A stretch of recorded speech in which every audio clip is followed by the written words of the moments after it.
Hello అండి, నేను మీ ధన. Welcome back to ధనాస్ life style. ఎంతో రుచిగా ఉండే పన్నీర్ దమ్ బిర్యానీని ఎలా తయారు చేసుకోవాలో చూద్దాం.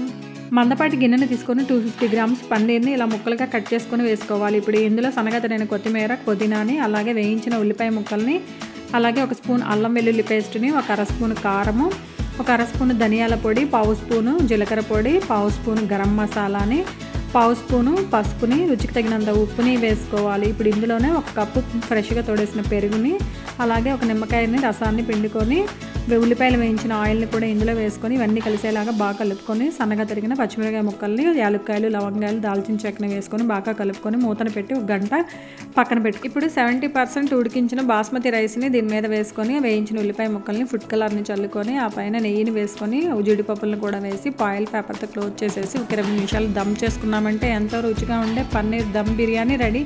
మీరు ట్రై చేయండి. నా వీడియోకి లైక్ కొట్టండి.